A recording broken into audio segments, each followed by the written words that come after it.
primer momento damos inicio a estos 3 días que vamos a estar reunidos en torno al bosque. Somos pueblos que habitamos el bosque, amamos el bosque, cohabitamos el bosque. Entonces hoy día damos inicio a esta gran fiesta del bosque y lo hacemos con un invitado muy especial. Queríamos hace tiempo, sabemos que siempre viene al sur y queríamos tenerlo con nosotras y nosotros, que es Gabriel Salazar. Sí, de todas maneras.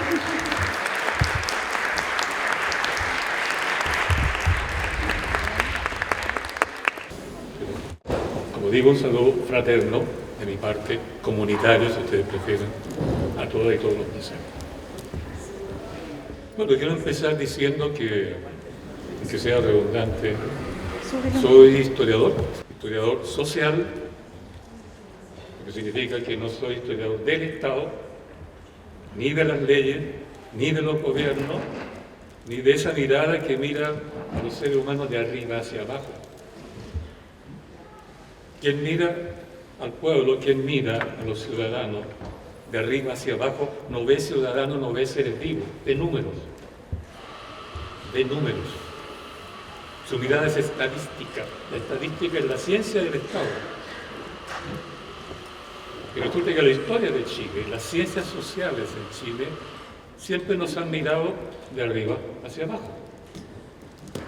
Y quien mira de arriba hacia abajo ve hormigas, ve números, ve cantidades, no seres humanos. Y le interesa la relación que va de arriba hacia abajo, hacia mí, pero no la relación que hay entre nosotros. Si nos queremos, si nos amamos, si nos unimos, si somos comunidad o si somos individuos compitiendo entre sí. La mirada de la ciencia, de la política, de las leyes, es una mirada que nos trata como números. Y yo he sido historiador, he tratado de ser un historiador, todo lo contrario. Mirar la historia desde nosotros hacia arriba, desde nosotros hacia el Estado, desde nosotros hacia las leyes, si ustedes prefieren, desde el territorio hacia la abstracción que es el Estado Nacional moderno o la universidad moderna. Es una mirada distinta que inevitablemente lo lleva a uno a estudiar, investigar, conocer una historia que no se cuenta. Yo les puedo decir, a esta altura de mi vida, tengo 88 años y 65 años investigando este país, y digamos al pueblo chileno, y les puedo decir que la historia que nos han contado, la historia oficial, la historia de los textos escolares, la historia que llega a los niños, en un 80% es mentira. Es mentira. He estado todo este tiempo investigando por abajito, mirando de aquí, de abajo hacia arriba, o de adentro hacia afuera, si ustedes prefieren, y yo les puedo decir que esa historia contada desde nosotros, desde el interior de nosotros, de nuestros sentimientos, no solo individuales, sino que colectivos, no se ha reflejado en la historia oficial. Yo honestamente les digo, como el 80% de la historia que se cuenta es mentira. No es nuestra historia. Todas las estatuas que tenemos en este país, el 80% deberíamos derribarlas. Tal cual suena, tal cual suena. El señor O'Higgins no merece estar ahí. Un puro dato histórico para que ustedes tengan una idea. O'Higgins lo desterraron, ¿no es cierto? ¿Quién lo desterró? Los pueblos chilenos. Todos. Lo juzgaron. Dijeron, este señor se rió de nuestra autonomía, de nuestra soberanía, de nuestra organización territorial, por tanto no sirve, y lo expulsaron, lo juzgaron y tendrían que haberlo fusilado. Porque quien traiciona la soberanía popular es la máxima traición que se puede dar en el mundo humano. Pero le perdonaron, váyase al exilio. Si nosotros, los pueblos, expulsamos a ese señor por indeseable, ¿Por qué tiene que ser nuestra estatua, nuestro héroe principal? Si además no ganó ninguna guerra. Es famoso por la derrota de Rancagua. Eso es un ejemplo simple. Y los pueblos, el año 1823, los pueblos en plural, o sea, comunidad por comunidad, que se llamaban pueblos en plural en la época, que se sentían soberanos, en ese tiempo ellos juzgaban a sus gobernantes, a sus representantes, porque la soberanía está aquí abajo, entre nosotros. Entonces, si lo elegíamos a este señor para gobernar, fijarse bien lo que voy a decir, lo elegíamos con mandato. Lo nombro a usted para que ejecute este mandato que nosotros los pueblos le estamos dando. Si no cumple, si usted traiciona este mandato, lo juzgamos en asamblea. Y si consideramos que usted ha traicionado nuestra voluntad, nuestro mandato, nos ha engañado, que eso ha hecho cualquier cosa, lo juzgamos y lo castigamos. En ese tiempo elegíamos gente con un mandato. Por eso podríamos juzgarlos si no cumplían con el mandato. Pero los chilenos en general, hablo de todos los chilenos, estamos eligiendo presidentes, senadores, diputados, alcaldes, regidores, intendentes, lo que queramos, sin mandato. Hay que tomar en cuenta lo que significa eso. Elegir gente que va a tener poder de todo tipo, sin mandato, es entregar una carta blanca y renunciar a nuestra soberanía. El peso que tiene eso es enorme. Elegir gente que va a tener todo el poder de decidir sobre nuestras vidas a través de decretos, de leyes, qué sé yo, sin obedecer nuestro mandato, es absurdo. El renunciar uno mismo a la dignidad que tienen las comunidades, los pueblos, los individuos, las personas, es renunciar a la soberanía. Y eso es gravísimo. Es gravísimo. Y sin embargo, eso lo hemos estado haciendo 200 años así. Mis queridos, vamos a elegir de nuevo alcaldes, ¿no es cierto? No en base a nuestro mandato, sino en base a las promesas y ofertas que ellos nos hacen. Y solo ellos deciden si la cumplen o no cumplen la promesa, el mandato a lo que nos ofrecieron. Elegimos por oferta, no por voluntad nuestra. Y elegir por oferta es lo mismo que ir al supermercado. Eso es marketing, eso no es democracia. Digo esto porque, como viejo historiador, y estaba investigando por abajito, esto me parece lo más grave. Llevamos 200 años eligiendo representantes que tienen todo el poder del mundo sin mandato nuestro, por tanto, no podemos juzgarlos. De hecho, no los juzgamos. Pinochet murió en su cama. Gabriel González murió en su cama. No los juzgamos. Porque perdimos, olvidamos, nos hicieron olvidar esa idea de que uno elige gente con mandato para que ejecute mi voluntad, o sea, nuestra voluntad de pueblo. Por eso hemos estado delegando nuestra soberanía a nuestros representantes que se han apoderado de la soberanía, creen que ellos son soberanos. Y fijan ustedes las dos últimas convenciones constitucionales, las dos últimas, las pegaditas, un año tras otro. Elegimos gente sin mandato. Ellos discutieron y acordaron lo que se les antojó a ellos.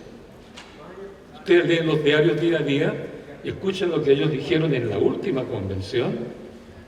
Lo dijeron clarito, el poder constituyente, es decir, la soberanía misma, la decisión qué vamos a hacer con las leyes y la Constitución en Chile, es nuestra, es del Congreso, dijeron. Es de nuestros representantes. Ellos se creen con la soberanía para tomar las decisiones que sean de cualquier tipo de importancia para el país, no nosotros. Es un hecho gravísimo.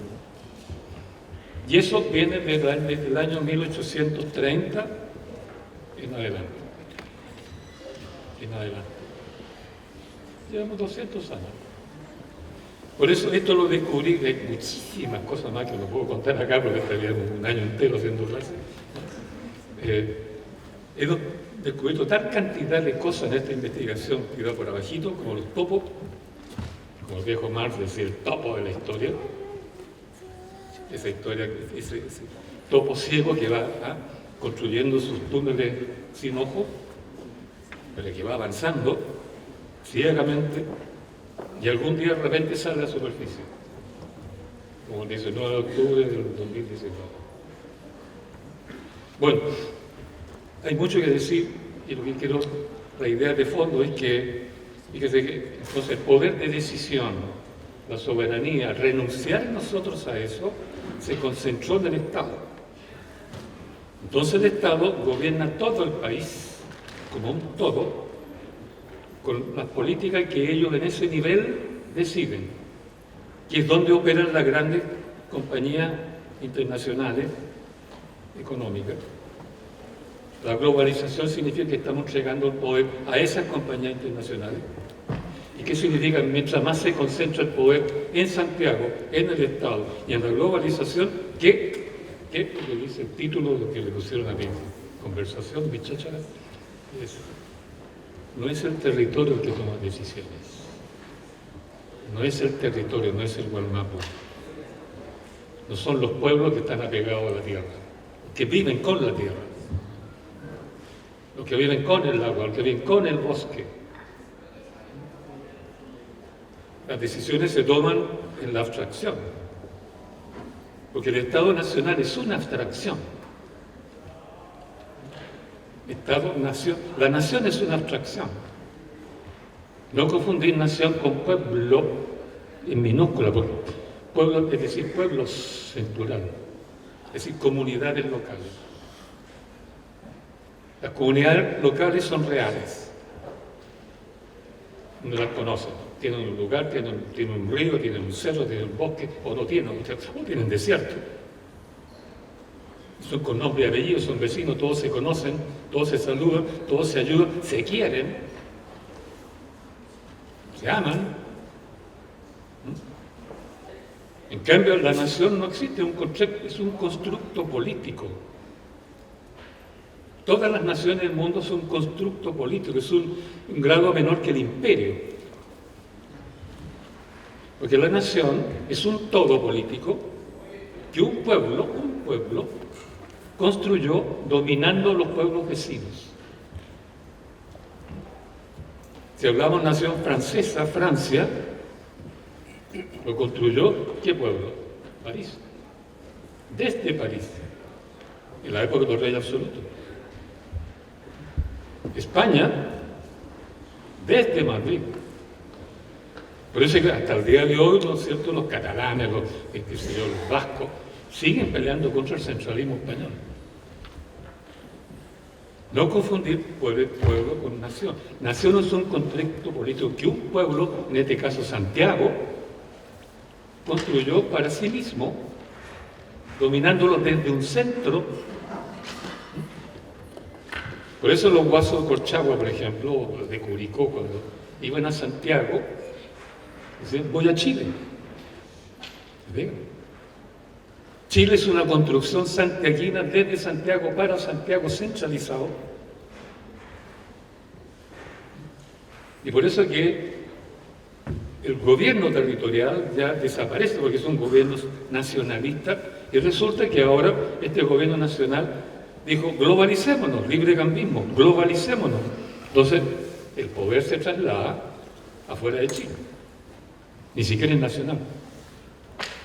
Conversábamos ayer con los amigos aquí en Villarrica, que, por ejemplo, la palabra desarrollo ya no se usa.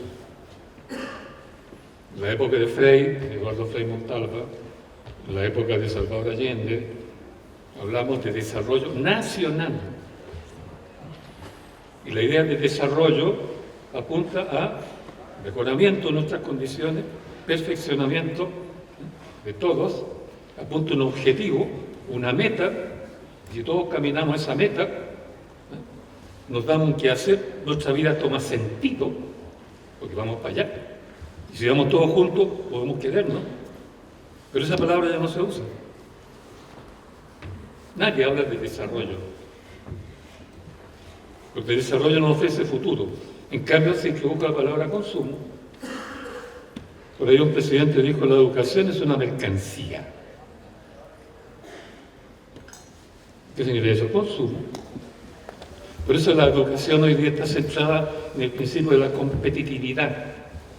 Todos los profesores saben que la educación chilena, de la época de Christian Cox, ¿no?, que fue el sociólogo que metió la idea, de que se educa en base al, se llama así, el principio de competencia o de competitividad. Se enseña a cada niño a estudiar por sí solo para competir y ganarle al otro. De ahí los puntajes, todo lo rige hoy día los puntajes. En las notas, en el colegio, un colegio contra otro, todo es puntaje, todo es competitividad. ¿Y la competitividad qué significa? Que tú como individuo te desarrollas como individuo, yo como individuo, y por tanto no armamos comunidad. No hay solidaridad, no hay fraternidad.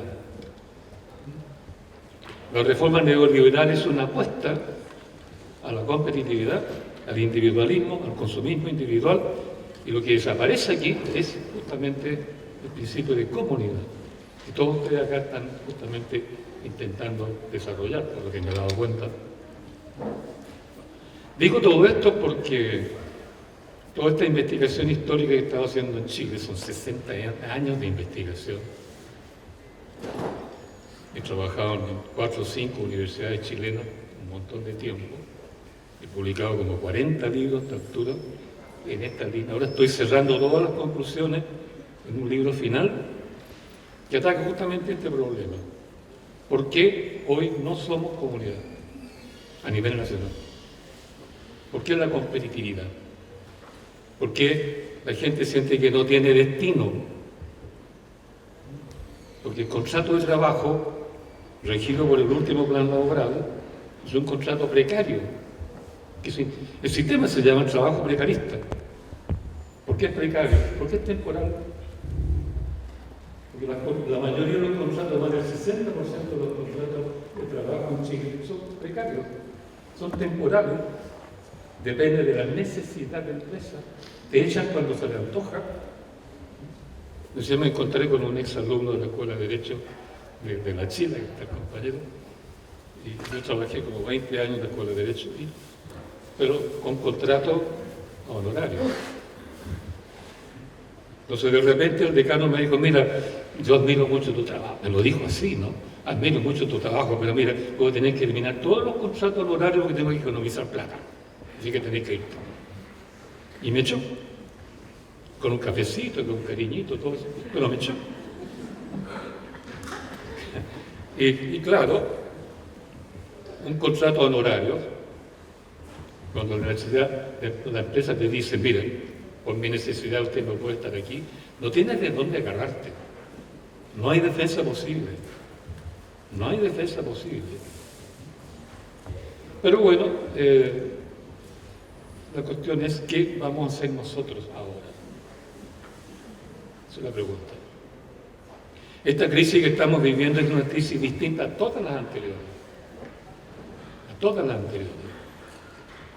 Tenemos que resolver una crisis humana, social, económica, cultural, política, racional, que nadie antes tuvo que resolver. Es nueva y es muy profunda. No tenemos de dónde agarrarnos.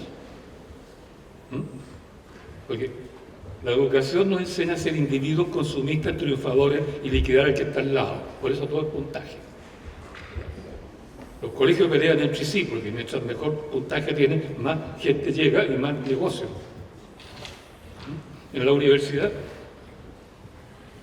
si algo conozco yo son las universidades chilenas, y les puedo decir sin temor a equivocarme, que el 90% de las universidades chilenas aspira a internacionalizarse.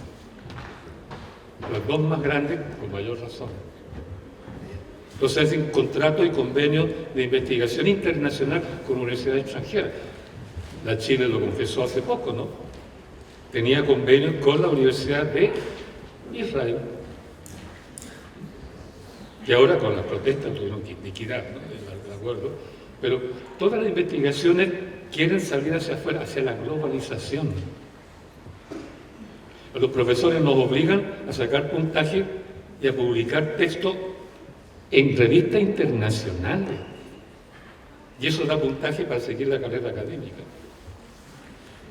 Entonces, uno trabaja dentro de la universidad con un proyecto personal, individualista, competitivo, para ganar puntos, escalar posiciones e internacionalizarse. Entonces, no hay estudios profundos sobre la realidad concreta de Gualmapu o de cualquier, digamos, territorio local. No están estudiando Chile. No están estudiando la universidad, es nuestro problema. Puede estudiar cualquier cosa de forma individual para que el otro aumente su jerarquía académica. Ese es el problema. Entonces aquí hay problemas profundos a resolver. La cuestión es ¿quién nos va a resolver? La universidad no. Los partidos políticos que están globalizando tampoco. Las grandes empresas internacionales menos. ¿Quién? Si no tenemos hoy de dónde agarrarnos, como decía. ¿Qué gran filósofo, qué gran teórico estamos siguiendo hoy ciegamente? En nuestra época sí, en los años 60, los gloriosos años 60, sí teníamos maestros. Uno seguía a Juan XXIII, el Papa, que no se sabe si se murió solo o lo mataron. Un gran hombre que hablaba justamente del humanismo, del internacionalismo, de la solidaridad humana, de la ayuda, de la solidaridad en fe. Murió, desapareció. Hoy día la Iglesia Católica está con un 25% de prestigio, menos que el presidente Boric. No podemos agarrarnos. Y la Iglesia no puede desarrollar ya todas las políticas que lo han... La época de los curas obreros, la época del padre Puga, del padre Aldunate, curas obreros, que trabajaban en las poblaciones, etc. No. Ninguno de ellos ha tenido cargo jerárquico en la jerarquía eclesiástica. ¿Se imaginan un cardenal tipo Puga, Mariano Puga, o Aldunate? No. No podemos ya, la Iglesia no está en condiciones de evangelizar nada. ¿Te han visto el último Papa argentino? No ha hecho nada en este sentido, ni siquiera por Palestina, ni siquiera. ¿Qué pasa con el marxismo? Por mucho que nos duela, mucho que lo leímos a fondo, hoy día no sirve. En su forma leninista, ni trotskista, ni maoísta, nada. Ni siquiera el Che Guevara. Ni siquiera el Che Guevara. El método, la dialéctica, sí está a salvo. Pero también se ha equivocado el marxismo. La dialéctica creen que hay que seguir a Lenin. Y nosotros, no estoy de acuerdo, entonces tiene que ser Mao. Y que tampoco estoy de acuerdo, entonces tiene que ser Che Guevara. Y resulta que tenemos 20 variedades de dialéctica, de ese tipo de dialéctica. Y todos se han olvidado de qué significa dialéctica. Dialéctica es diálogo, viene de diálogo. Diálogo es conversación, diálogo es intercomunicación, diálogo es hacer lo que estamos haciendo aquí, o ustedes han estado haciendo este último tiempo. Conversar entre nosotros, no mirar al poder supremo estatal centralizado, globalizado, que nos dé instrucciones, no. La dialéctica es una ciencia viva, oral, de conversación. Es la ciencia del pueblo. Y el pueblo no hace ciencia en un escritorio cerrado con una lamparita, escribiendo uno de a uno, individuo en la noche. La dialéctica se hace aquí. mirándonos, conversando, dialogando, discutiendo el problema. Y puede ser el problema del árbol aquí, el problema de las piedras desérticas en el norte, el problema de la ausencia de árbol o de piedra en Santiago. Porque usted aquí, lo escuché a la compañera de Orieta, estamos preocupados del árbol. Perfecto, están en medio de los árboles ustedes. Pero en Santiago no. El árbol no es parte de nuestra vida. En Santiago, aquí el maestro puede decir, no sé, conocemos 3 o 4 árboles y resulta que todos son extranjeros, no son nativos. Uno le pregunta a cualquier persona, ¿usted qué árbol chileno conoce? Le dice el álamo, le dice el sauce, le dice el plátano oriental, le dice el eucalipto, que son todos importados. Ninguno es nativo. Ustedes tienen el árbol aquí a un paso, hablan de él, se sienten con él, dialogan con él. En Santiago no. En Santiago no. No hay comunidad entre el habitante, el ciudadano de Santiago y la naturaleza. Solo hay cemento, automóviles, smog, lejanía de la montaña. Y si llueve se inunda todo. Bueno, ¿cómo? Les digan, la dialéctica es una ciencia viva de conversación. Y conversación no solo entre seres humanos, sino entre esos seres humanos y el medio ambiente, el territorio que los rodea.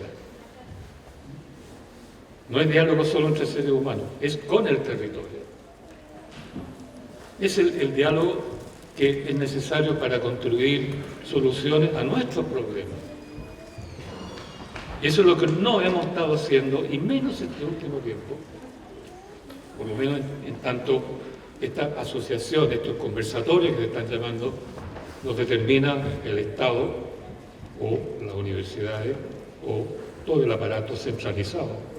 Y lo globalizado también. Es muy importante hacerse la pregunta, ¿en qué consiste nuestro problema actual? ¿Lo van a resolver los políticos? No. ¿Lo va a resolver la OTAN? No. ¿Lo van a resolver las grandes consorcios internacionales? Tampoco. ¿Lo van a resolver la Iglesia, el marxismo, la universidad? ¿Los intelectuales antiguos? Tampoco. Los únicos que van quedando para resolver nuestros problemas somos nosotros mismos. Nosotros mismos. Yo creo que esa es la gran responsabilidad que tenemos hoy, los que estamos vivos, y los niños que nos van a proseguir muy pronto en resolver problemas también. Y esa es la pregunta, yo creo, ¿qué tenemos que hacer hoy? Y la respuesta que yo he estado, perdone que lo haga en términos personales, he estado encontrando, porque me toca recorrer mucho Chile, precisamente porque todo el mundo está buscando respuestas y ya no creen en los diarios ni creen en los medios de comunicación de masa, creen muy poco en las universidades, creen muy poco, menos los políticos. Entonces, la responsabilidad que antes uno, a través del derecho a petición, la demanda, la petición, le pedía a las autoridades, ¿no? Recordemos que durante mucho tiempo uno decía, yo reclamo mis derechos. Cuando se organizaban cursos de formación sindical, le decían a los trabajadores, tienen que conocer sus derechos para que luchen por sus derechos. ¿Qué derechos? El Código del Trabajo del 31, el Código del Trabajo del 79, la reformita al Código del Trabajo del 83 al 85 que hizo Ricardo Lago. ¿Esos son nuestros derechos? Entonces un historiador se hace, ¿quién redactó esos derechos? ¿Quién redactó el Código del Trabajo de 1931? ¿Quién redactó la Constitución del 33, la del 25, la del 80? ¿Quién?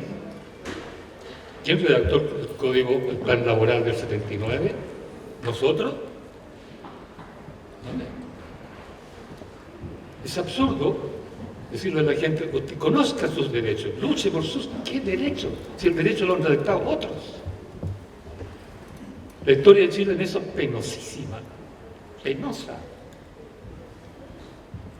Nunca hemos participado como ciudadanos, como comunidad, como pueblos, en la redacción del texto constitucional que nos rige a todos a nivel de la nación. Nunca, salvo en un periodo, 1828. Pero es una constitución que el maestro puede decirlo, nadie estudia. La despachan de una, esa que redactó José Joaquín de Mora, liberal. Punto, no se dice más. Y no la redactó precisamente José Joaquín de Mora. Le pidieron que corrigiera la caligrafía, ¿no? Pero no redactó. ¿Quiénes redactaron? Los pueblos. La única constitución chilena que los pueblos redactaron en base a asambleas locales, comunales, asambleas provinciales y después la Asamblea Constituyente Nacional, es la única constitución donde hemos participado. Pero duró menos de un año,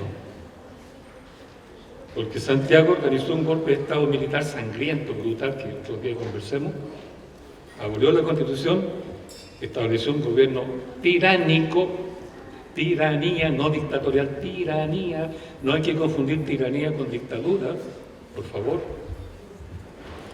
Dictador, de acuerdo a la tradición política de Occidente, desde Grecia en adelante, dictador es el que dicta la ley. En la tradición clásica, el que dictaba la ley es el que el pueblo elegía para que dictara la ley. Entonces el dictador hacía la ley, hacía la constitución, porque el pueblo había confiado en él, y lo había elegido a él, porque ese dictador era sabio, era erudito, era un sabio, y además quería al pueblo y el pueblo lo quería a él. Por eso es que en la historia griega, Solón, era un sabio, el pueblo lo eligió para dictar la ley. Licurgo, en Esparta, el mismo Pericles. Dictador tiene un contenido positivo. Es el que dicta la ley, pero porque el pueblo lo eligió en la tradición histórica clásica europea. Tirano, en cambio, es el que se apodera él del gobierno central por la violencia, gobierna por la violencia, y por su voluntad arbitraria hace lo que quiere, mata. El tirano mata a su pueblo. Por eso es que frente al tirano todos coincidieron, todos los grandes filósofos y doctores de la Iglesia en el pasado. Menciono a Aristóteles, Santo Tomás de Aquino, gran doctor de la Iglesia, el padre Mariano, famoso, gran teólogo español del siglo XVIII. Todos ellos coincidieron. Si hay un tirano, el pueblo tiene la obligación moral, cívica, de no obedecerle, lo que se llama desobediencia civil. Y si el tirano además mata a su pueblo, lo tortura, lo descuartiza, dijeron todos ellos, Aristóteles, Santo Tomás, es obligación moral del pueblo matar al tirano. El tiranicidio es legítimo, no es un crimen, es liberación. Está en la filosofía clásica griega, está en la doctrina de la Iglesia clásica también de los grandes doctores. Por eso es que cuando se hablaba de tiranía, los pueblos tomaban las armas para eliminar al tirano. ¿Qué pasó en Chile con Portales? Portales no fue ni siquiera dice que un dictador, fue un gran estadista, se dice. Fue un tirano. Por eso los militares de la época, que tenían cierta cultura clásica, lo llamaron tirano. Y se movieron para matarlo y lo mataron. Otro señor que está allí tiene la estatua por todas partes en Chile. Todas las calles centrales de los pueblos, Portales, O'Higgins, Manuel Montt, Antonio Vara. Portales fue un tirano, así como Pinochet. Y el ejército que el propio Portales creó para derrotar a los peruanos y reprimir a los chilenos, lo mató a él. Por algo fusilaron a Portales. No fue un crimen, fue un tiranicidio.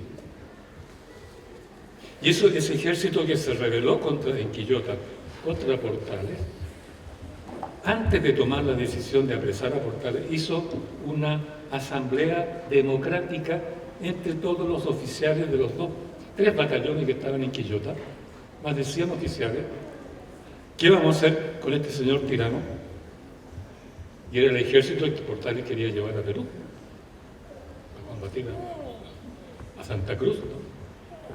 Hicieron la reunión democrática, acordaron tomarlo preso para eliminar la tiranía en Chile, firmaron todos, está el acta, yo la tengo, eso no se ha publicado nunca, no se sabe. Y tomaron la decisión de tomarlo preso, no de matarlo, pero después cuando estalló el conflicto, la guerra, ahí lo fusilaron. Tiranicidio. Todos los filósofos clásicos, los teólogos, repito, el tiranicidio es legítimo, es positivo, es virtuoso. Porque un pueblo, si lo están matando, tiene que defender su vida, tiene que defender la comunidad, tiene que defender sus niños, y lo eliminan.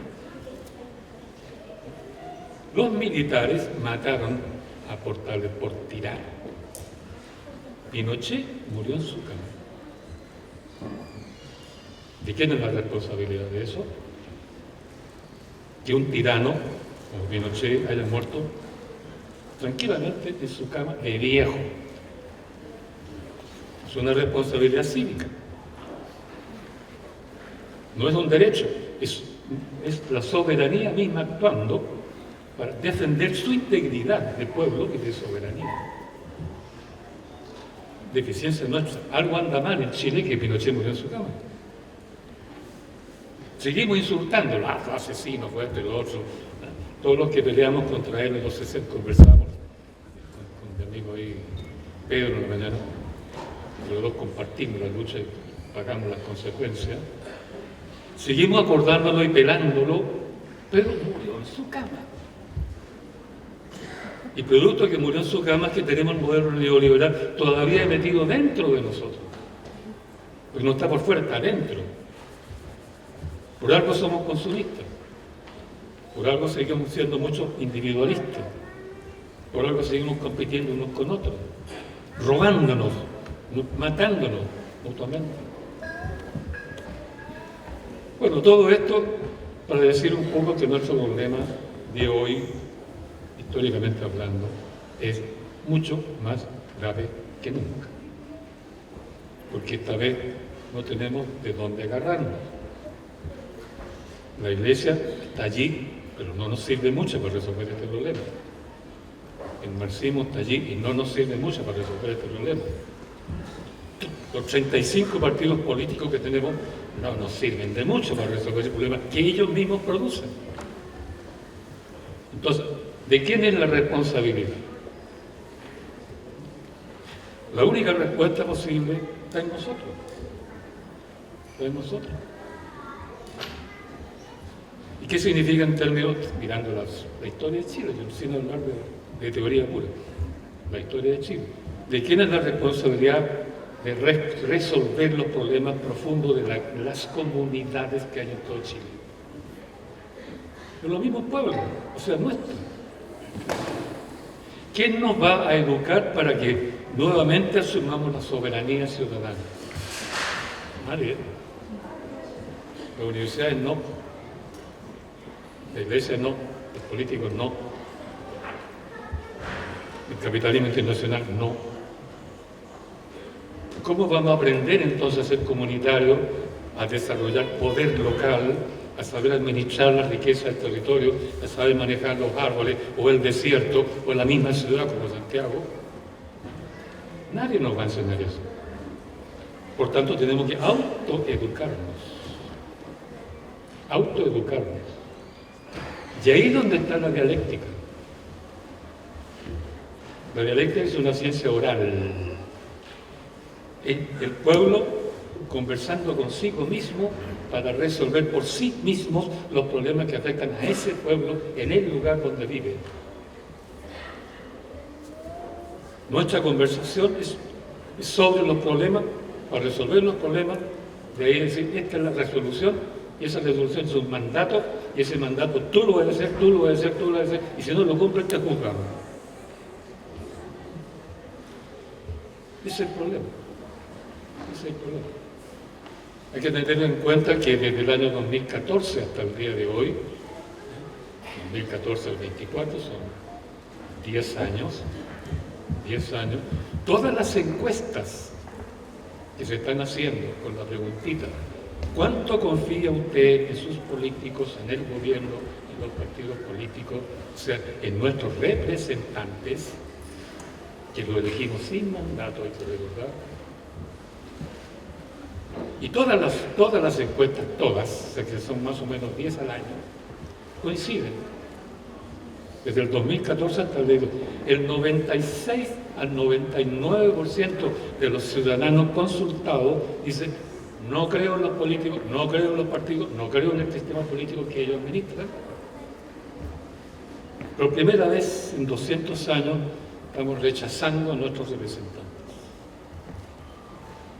Por primera vez los deslegitimamos. Y por 10 años seguidos. Porque este porcentaje, 96 al 99%, se mantiene igual desde el 2014 hasta el día de hoy. Y eso es bien importante interpretarlo sociológicamente. ¿Qué pasa en un país cuando hay un rechazo a la clase representativa por 10 años seguidos sobre el 96%?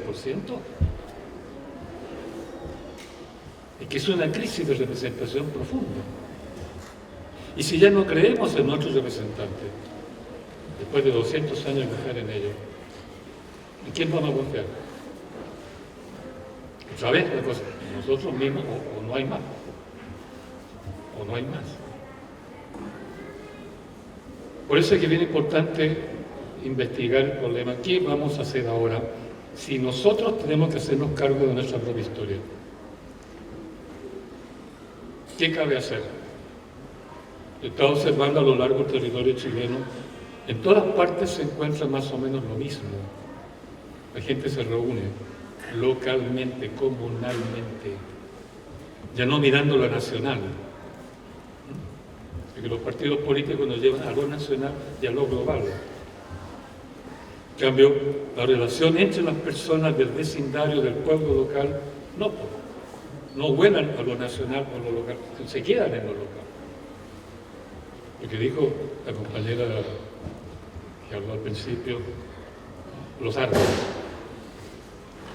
Aquí nos unimos todos en torno al árbol, que es un habitante más importante los habitantes del territorio.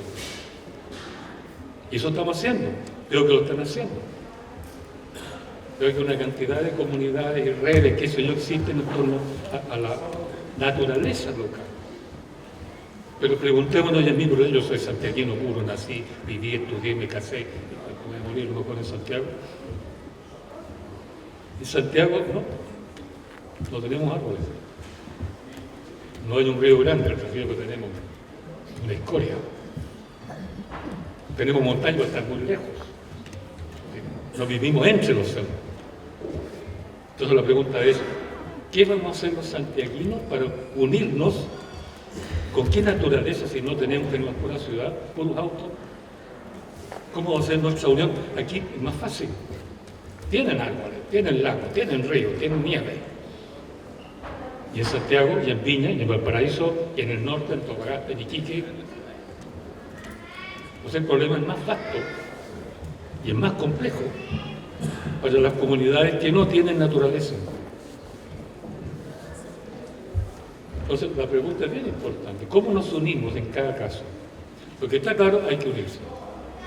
Lo que está claro, hay que formar comunidad. Lo que está claro, hay que ser solidarios. Conversamos con Pedro en la mañana que las tomas de terreno en los campamentos de los años 1960 son muy distintos a los actuales. En 1968-70, en la época de Frei y de Allende, había un déficit de vivienda que equivalía a 500.000 viviendas que había que construir. Había un déficit de 500.000 viviendas. Y ahí estaba la Corte del Estado que construía viviendas para la gente pobre. Habían créditos que se daban. Y los campamentos eran muy lindos porque era gente pobre, humilde, y tenían la solidaridad de los estudiantes universitarios. Yo en esos años era profesor ya, pero conocí a los estudiantes. La mayoría se iba a vivir a las poblaciones para trabajar solidariamente con los pobladores o al campo para ayudar a los campesinos.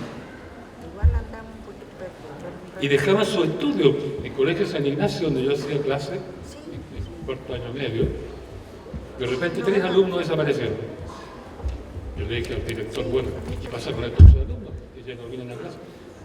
Me decía, se fueron a vivir en las poblaciones. Renunciaron a todo para vivir en las poblaciones en solidaridad con los compañeros de los campamentos pobladores. Había solidaridad. Había ONG que trabajaban toda su vida con los pobladores. Hoy día no hay nada de eso. Y no tenemos 500.000 viviendas de déficit, tenemos 750.000 al día de hoy. El déficit ha aumentado un 35% más que en la época de Allende. Y no hay Corvi. Y los estudiantes universitarios no están preocupados, los pobladores están preocupados de sí, están pidiendo a gritos, por favor, psicólogos. Estamos mal mentalmente. Yo lo viví. Trabajé un tiempo en la Universidad Metropolitana de Ciencias de la Educación,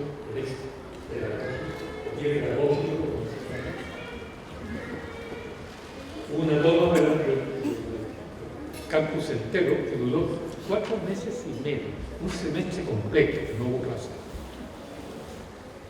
Y en ese periodo se apoderaron de toda la facultad, de todo el campus, rompieron las puertas, rompieron los sofás de la rectoría, se robaron los computadores, incendiaron los laboratorios, rayaron todo, destruyeron todo, y al final, cuando pidieron retorno a clase, dijeron, bueno, ¿qué quieren ustedes?, le preguntamos. Y ellos dijeron, pónganos un servicio de psicólogos. Queremos psicólogos, estamos mal mentalmente. Y eso es real. Eso es real. Tenemos la tasa de suicidio adolescente más alta de América Latina. Incluso los niños. Me contaba hace poco un colega que es profesor básico. Un día llegó no quería ni hablar. ¿Qué te pasó? Mira, fue en la mañana, se inauguraba el año escolar, estaba todo el colegio formado en el patio, estaban las autoridades delante, y un niño sale, se siente, llega adelante solito, se hinca, pum, y se dispara. Un niño. Así de mal estamos. Entonces los estudiantes no están en condiciones de ser solidarios con otros, y están exigiendo solidaridad para sí mismos. Eso es terrible. Una juventud que está desorientada, cuando siempre los jóvenes han movido las cosas para que haya cambio, esta vez no. Quieren cambiar las cosas para protegerse ellos como individuos. Ustedes piensan un poco, muchas niñas, muchos jóvenes, yo no quiero tener más hijos. Soy libre, no quiero tener familia y punto, ya, no quiero tener hijos. Ustedes lo piensan un poco. ¿Quién no quiere tener hijos atentando contra la familia? Critiquémosla o no, pero la familia es la célula básica de la comunidad.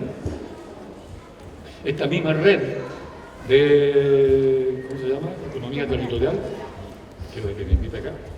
Estuvimos ayer reunidos con un sector más o menos directivo, podría decir. Miré, 4 parejas, 4 matrimonios lo dirigen, 4 familias. Es significativo. Si destruimos, no quiero tener hijos, significa destruir la familia.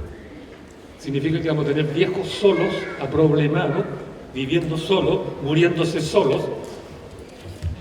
Bueno, los problemas son muy serios. Y el Estado no los va a resolver, no tiene tiempo. No va a haber construcción no hay Corvi para construir viviendas para los pobres. Las grandes empresas constructoras quieren construir edificios de 40 pisos con departamentos con un dormitorio, pero han puesto tales condiciones a los que piden crédito para comprar esos departamentos de un dormitorio, y han subido tanto la exigencia del depósito inicial y de fondos que tienen patrimonial para poder pagar la deuda, que ya nadie compra. Está cayendo la venta de departamentos. Los constructores están viendo que van bajando los negocios. ¿Quién va a resolver el tema de los nuevos campamentos? Estuvo hace poco en Viña del Mar, en los cerros donde se incendiaron ahí, y murieron como 100 personas. Porque son cerro y cerro y cerro y cerro. Viña es una costa angostita, pero cerro y cerro y cerro detrás, todos cubiertos de lo que llamaríamos antes callampa. Porque son un poquito más sólidas, pero son individuales, son chiquititas, no tienen patio, una al lado de la otra. ¿Quién va a resolver construyendo nuevas viviendas con sentido comunitario? Nadie. Va a seguir aumentando el número de nuevos campamentos que no tienen solidaridad de nadie. Por tanto, se están llenando de grupos solidarios, pero delincuentes. Porque la solidaridad delictual es también real. Hay que estudiar la criminología no solo para condenarla. Detrás tiene solidaridades, redes solidarias, que actúan de esa manera. ¿Cómo combatimos eso? En Iquique, me acuerdo, el alto hospicio era un campamento chiquitito cuando yo lo conocí, recién inaugurado. Hoy día es más grande que el pueblo mismo que de Iquique. Y en Iquique ya no hay vida nocturna, uno va para allá, a las 8 tiene que esconderse, porque es peligroso andar después de las 8. Antofagasta va en ese mismo camino.